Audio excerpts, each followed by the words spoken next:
Le Salon du livre et de la presse jeunesse de Montreuil ouvre ses portes aujourd'hui en France. L'occasion pour nous de découvrir le Tarbouch magique, un album signé Emmanuel Villain pour les textes et Zena Abirached pour les dessins. L'auteure et illustratrice de bande dessinée est notre invitée. Bonjour et Bonjour. Merci d'être avec nous. Je suis ravie, merci beaucoup. Je vous en prie. Le Tarbouch magique raconte un été chez les grands-parents qui basculent dans l'aventure grâce à un chapeau pas comme les autres. Vous en signez les illustrations.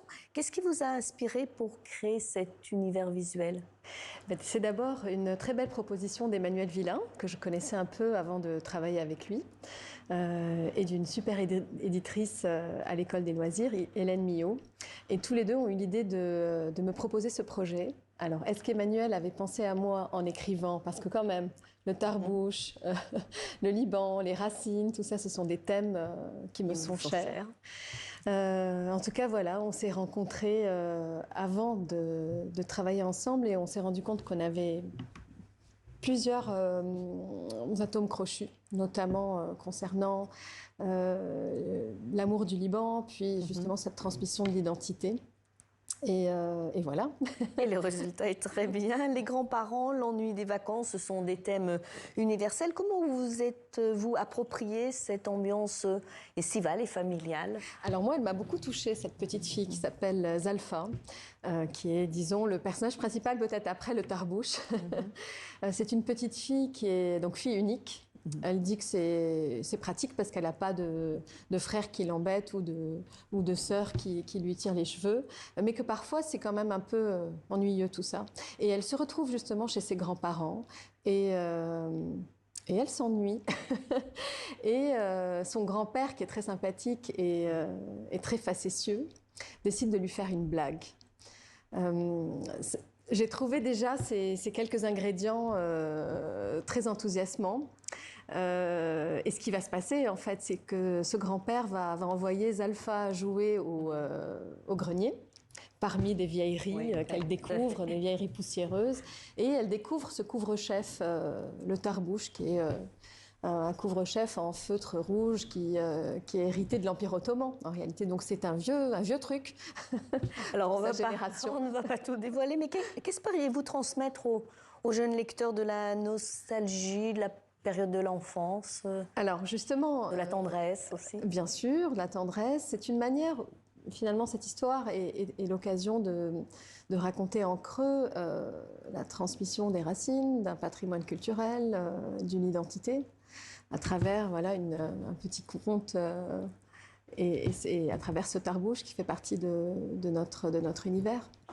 Alors, selon vous, qu'est-ce qui fait un bon livre jeunesse aujourd'hui? Alors, du point de vue graphique, un peu les deux. Les illustrations doivent-elles être avant tout là pour émerveiller, accompagner le texte, un peu les deux? Moi, je pense que ce qui fait un bon livre, c'est l'alchimie entre le texte et l'image. C'est cette magie connexion qui va opérer. Entre ce que dit le texte, ce que montre l'image, ce que ne dit pas le texte parfois, mais que révèle l'image, et vice-versa. C'est assez ténu, moi c'est quelque chose qui m'intéresse beaucoup dans la bande dessinée, dans les livres jeunesse aussi.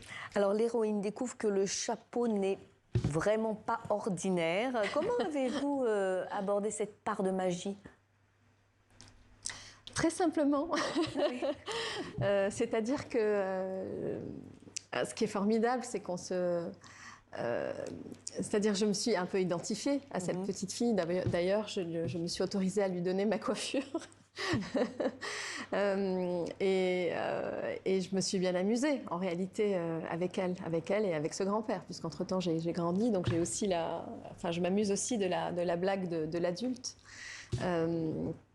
C'était assez simple finalement pour moi de me glisser ma tête sous ce Tarbouch. Est-ce que la peur, les frissons sont des éléments clés dans un livre pour enfants? Oui, certainement. Certainement, je pense. C'est un peu l'ingrédient de tous les contes traditionnels. Il y a toujours un petit frisson, même une grande frayeur. Là, ça finit bien. Hein. Ah, je ne dirais pas à la fin. Alors pensez-vous aussi que c'est aux parents, finalement, aux enseignants qui doivent accompagner les lecteurs, les jeunes lecteurs? En général, Oui. ça peut, bien sûr, c'est tout à fait important d'être accompagné dans ces lectures par un parent, un proche, un bibliothécaire, un libraire, quelqu'un qui, voilà, qui par ses conseils peut mettre entre nos mains le bon livre au bon moment et puis être présent pour en parler s'il faut, bien sûr. Et comment C'est ce des livre passeurs. s'inscrit dans le paysage francophone et dans votre propre parcours? Vous sentez faire partie d'une littérature libanaise, francophone, un peu les deux? Euh, Peut-être un peu les deux. Moi, j'ai commencé à travailler en France. Donc, je suis une autrice française, d'origine libanaise peut-être, ou alors parfois libanaise ou franco-libanaise, ça dépend des livres. Je pense que ça dépend vraiment du propos. Mes éditeurs sont français, donc la diffusion est essentiellement en France, dans les pays francophones. C'est un métier merveilleux que j'ai choisi. J'ai quitté le Liban en 2004 pour venir en France rencontrer des éditeurs, des gens dont c'est le métier. Et, euh, et voilà, c'est un parcours de vie. Vous en parlez en tous les cas avec vos yeux pétillent. Très bien, bah écoutez, merci Merci beaucoup, beaucoup. Zéna Birached pour cet entretien. Je rappelle que vous venez de publier le Tarbouche magique avec Emmanuel Villain, édité à l'École des loisirs. Merci pour votre présence sur notre Merci antenne. beaucoup pour l'invitation.